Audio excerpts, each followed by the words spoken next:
घने जंगल के बीचों बीच एक छोटा सा लकड़ी का घर था। इसी घर में दो बहनें रहती थीं। उनकी दुनिया बज़ाहिर छोटी थी, मगर जिम्मेदारियां बहुत बड़ी थीं। उनके वालिद बचपन ही में दुनिया से रुखसत हो चुके थे और चंद माह पहले उनकी माँ भी उन्हें हमेशा के लिए छोड़ गई थी। अब वो दोनों बहनें एक दूसरे का ही सहारा थीं। रोज़ सुबह वो जंगल में जाती, दरख्तों से लकड़ियाँ काटती और फिर करीब के गांव में जाकर उन्हें बेचती। यही उनकी कमाई का जरिया था और यही उनकी ज़िंदगी की वाहिद हकीकत। मेहनत सख्त थी, मगर वो सब्र से काम लेती, क्योंकि उनके पास और कोई रास्ता नहीं था। एक दिन लकड़ियाँ काटते हुए वो दरिया के किनारे जा पहुंची। वहां पानी के साथ बहती हुई एक पुरानी किताब उनकी नज़र में आ गई। हैरत की बात ये थी कि पानी में होने के बावजूद किताब बिल्कुल खुश्क थी।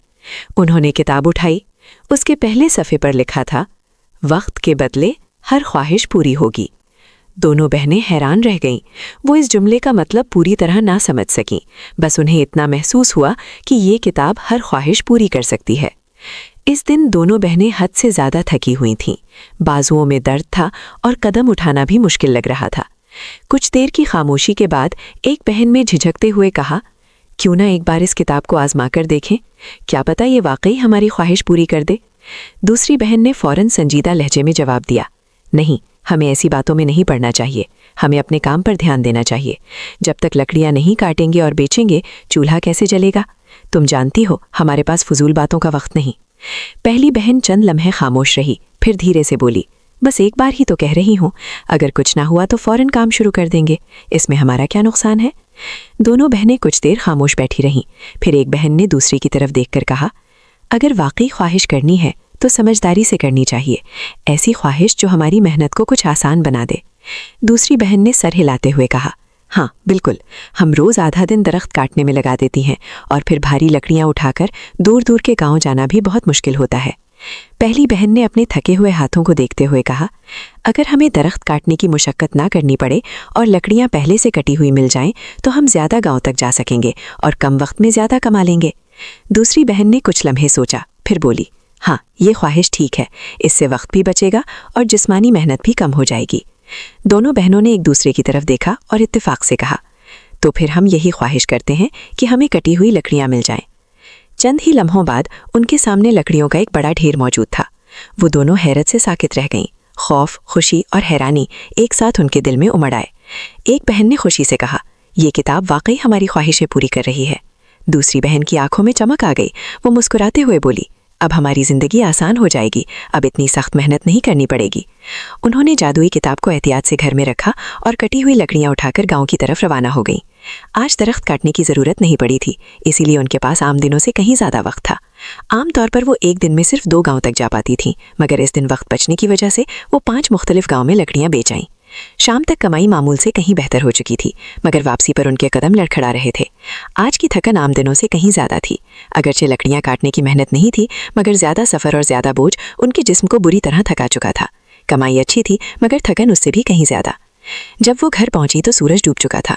इतनी थकन थी कि खाना पकाने का ख्याल भी मुश्किल लग रहा था। एक बहन बोली, काश बना बनाया खाना मिल जाए। दूसरी ने थकी आवाज़ में कहा, हाँ आज हिम्मत नहीं रही। अचानक कमरे में खुशबू फैल गई और उनके सामने गर्म खाना मौजूद हुआ। दोनों चौंक गई। अब उन्हें यकीन हो गया था कि किताब वाकई ख्वाहिशें पूरी करती है। कुछ दिन बाद एक बहन ने कहा, अगर हमारे पास गधा हो तो लकड़ियाँ ले जाना आसान हो जाए। अगले ही लम्हे घर के बाहर एक गधा खड़ा था। फिर उन्होंने ख्वाहिश की कि लकड़ियाँ खुद ही गधे पर रख दी जाए, और ऐसा ही होने लगा। अब मेहनत तकरीबन ख़त्म हो गई। जिंदगी आसान थी और वो सुस्त होती चली गई। खाना, सफाई, सब कुछ ख्वाहिश से होने लगा। जल्द ही उन्होंने काम करना छोड़ दिया और सिर्फ आराम, अच्छा खाना और जेवरात मांगने लगे। कुछ ही अरसे में वो अपनी उम्र से कहीं ज्यादा बूढ़ी नजर आने लगी। तब उन्हें एहसास हुआ कि हर ख्वाहिश के साथ उनकी उम्र बढ़ रही है, मगर लालच ना रुका। उन्होंने दौलत मांगी, फिर एक शानदार महल की ख्वाहिश की।